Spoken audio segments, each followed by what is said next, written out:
அது கூட கொஞ்ச நாள் வாழ்வோம், அது கூடயும்.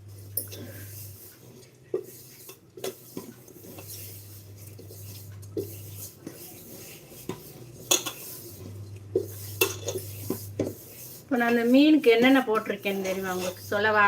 ஏற்கனவே சொல்லியிருக்கேன், நான் பழையபடியும் சொல்கிறேன். மீன் ரோஸ்ட் பொடி, அடுத்து மக்காச்சோள பொடி போட்டோம்னா எண்ணெயே உரியாது, அதுக்காக.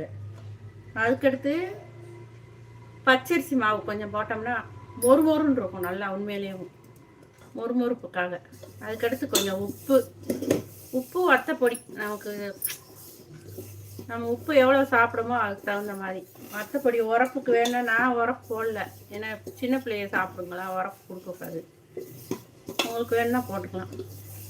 டேஸ்ட்டுக்காகவும் இதுக்கு சீரகப்பொடி கொஞ்சம் போட்டிங்கன்னா டேஸ்ட்டாக இருக்கும். சீரகப்பொடி கொஞ்சம்